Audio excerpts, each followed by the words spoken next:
우와, 지난 한 주 정말 정신없었죠? 암호화폐 시장에 그야말로 거대한 충격파가 덮쳤습니다. 아니, 수십조 원이 그냥 사라져버렸는데 이 모든 일의 시작이 딱 하나의 발표 때문이었다고 하면 믿으시겠어요? 대체 그게 뭐였을까요? 지금부터 저랑 같이 한번 파헤쳐 보시죠. 자, 일단 시장의 대장주들이죠. 비트코인이랑 이더리움 상황부터 한번 보세요.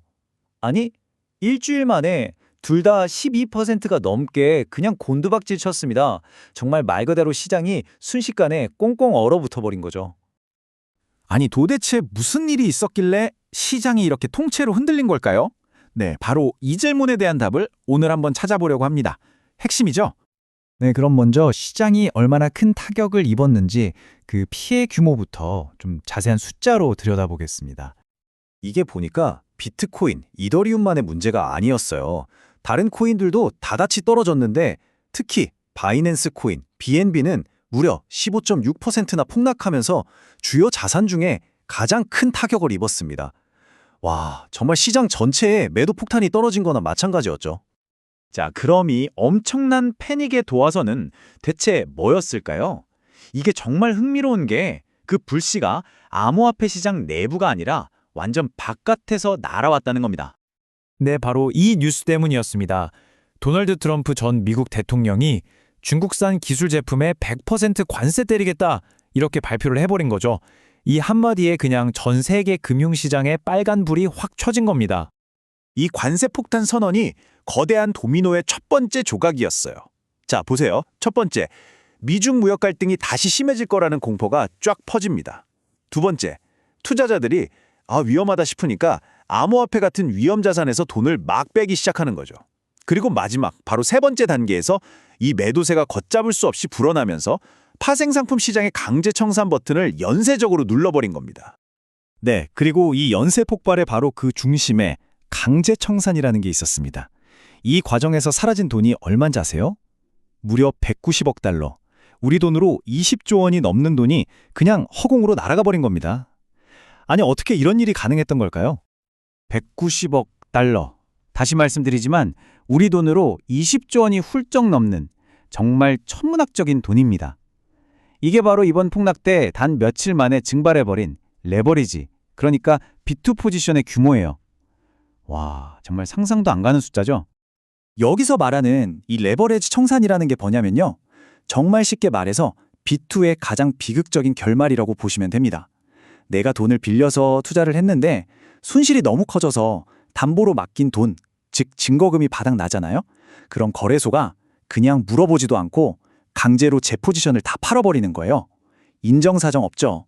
말 그대로 한순간에 모든 걸 날리는 겁니다. 이번에 190억 달러가 날아간 이 사건은 우리에게 아주 중요한 경고를 던지고 있어요. 뭐냐면 이 파생상품 시장이 한번 과열되면 이게 그냥 개인의 손실로 끝나는 게 아니라 암호화폐 생태계 전체를 위협하는 시스템 리스크, 그러니까 체계적 위험이 될 수 있다는 거죠.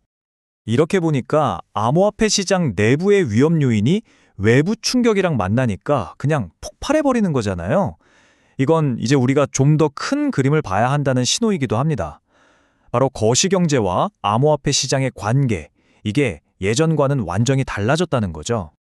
그런데 이번 주 시장을 보면 참 흥미로운 게 완전히 상반된 두 가지 흐름이 동시에 나타났어요. 자, 한쪽에서는 이번 폭락을 보면서 이제 암호화폐는 더 이상 혼자 노는 시장이 아니구나. 전통금융시장하고 완전 엮였구나 하는 게 명확해졌죠. 그런데 또 다른 한쪽을 보면요. 세계 최대 파생상품 거래소인 시카고 상품거래소, CME가 솔라나랑 리플 선물 옵션을 새로 내놨거든요.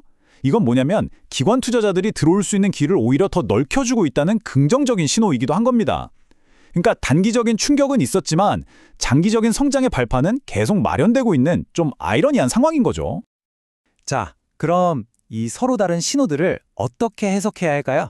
앞으로의 시장을 어떻게 봐야 할까요? 이번 폭락, 과연 시장의 끝을 알리는 끔찍한 위기일까요? 아니면 오히려 더 건강하게 성장하기 위한 좋은 기회일까요? 이건 단기적인 관점과 장기적인 관점으로 좀 나눠서 볼 필요가 있을 것 같아요. 먼저 단기적으로는 당연히 투자자들 불안감이 아직 크니까 변동성이 계속 심할 위험이 있습니다. 하지만 좀 길게 보면요, 이번 폭락이 오히려 시장에 잔뜩 껴있던 거품, 그러니까 그 과도한 비투 물량을 싹 걷어냈다고 볼 수도 있거든요. 그래서 이게 오히려 시장의 기초 체력을 더 튼튼하게 만드는 계기가 될 거라는 긍정적인 시각도 분명히 있습니다. 자, 그럼 오늘 이야기를 통해 우리가 꼭 기억해야 할 핵심들 딱 4가지로 정리해 드릴게요. 첫째, 이제 암호화폐는 글로벌 경제랑 뗄래야 뗄 수 없는 운명 공동체가 됐다. 둘째, 그 안에는 파생상품 시장이라는 언제 터질지 모르는 시한폭탄이 있다. 셋째, 그럼에도 불구하고 큰 손들, 그러니까 기관들의 시장 진입은 계속되고 있다. 그리고 마지막으로 이 모든 걸 종합해보면 이제 우리 투자자들에게는 그 어느 때보다 철저한 리스크 관리가 정말 중요해졌다는 겁니다. 그래서 마지막으로 여러분께 이 질문을 한번 던져보고 싶습니다. 이렇게 외부에서 불어오는 거시경제의 큰 충격들, 이게 과연 암호화폐 시장을 무너뜨리는 독일까요? 아니면 불필요한 거품을 싹 걷어내주는 건강한 약일까요? 이번 사태는 아마 그 답을 찾아가는 아주 중요한 과정이 될 것 같습니다. 여러분은 어떻게 생각하시나요?